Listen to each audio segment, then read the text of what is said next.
host of the Gridiron.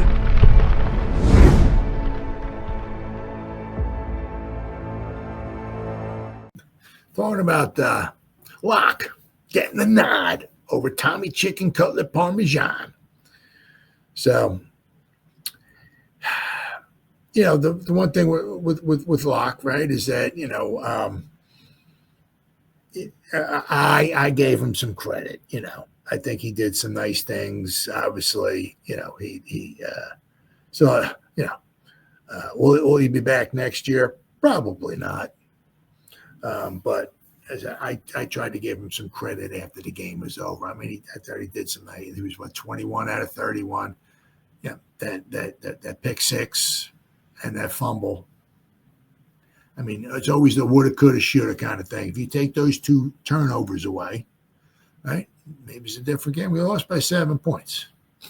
A pick six, you take those 7 points, now it's 20-20, right? I mean, the defense didn't do too bad. Then again, we were going up against Cooper Rush, right? But, you know, we actually scored 20 points. We only lost by 7, you know. So, you know, Locke did some nice things. Hopefully he doesn't get hurt in this game.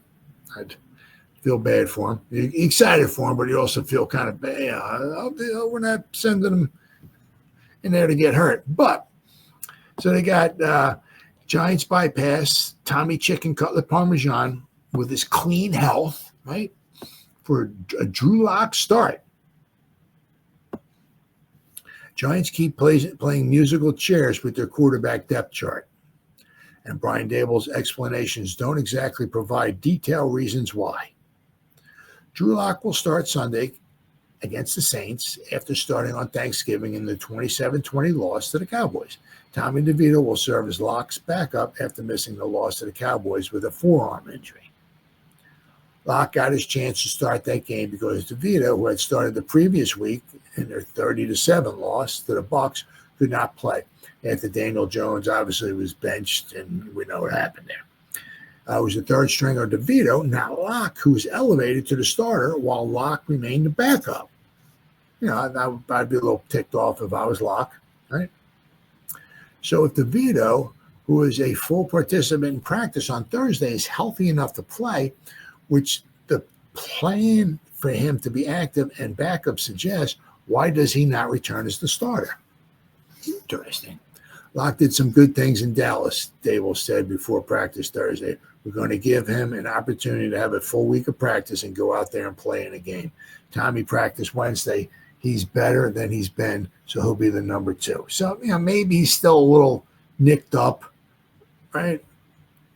But it will also be nice if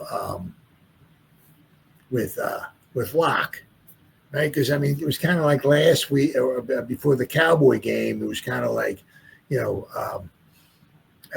was just kind of announced as maybe the, as the starter because Tommy was dealing with the forearm injury. So, but giving Locke, right, a good whatever week or so, whatever, a practice with the starters, right, certainly can help him out. Certainly can't hurt him. And the one nice thing is he's going up against the Saints. Obviously, doesn't mean he's going to have a great game or this, that, or the other thing. But, you know, at least he's going up against an opponent who may not have the greatest defensive stats and pass rush and everything in the league. So, but as I said, at least a week of practice with the number ones will help Locke out. So, and he said he did put up, you know, he got some points against the Cowboys. With Tommy Chicken Cutlet Palmer, we were down 23-0 and a half. We got the 7 points in the second half. The first half was just, whew. You know, I mean, I think I guess we tied the Bucs in the second half. I think we each scored a touchdown, but I mean, I think it was 23-0 at halftime. It's like, oh my God. Well, this stuff just painful. Wouldn't that mean the Locke was past DeVito on the depth chart after just one game played? How did that happen? We thought that Drew did some good things in Dallas, Daboll repeated. Going to give him an opportunity to go out there and compete again. So, of course, you know, then we got Malik Neighbors who popped up on the injury report. He was a limited participant. So we'll have to wait and see.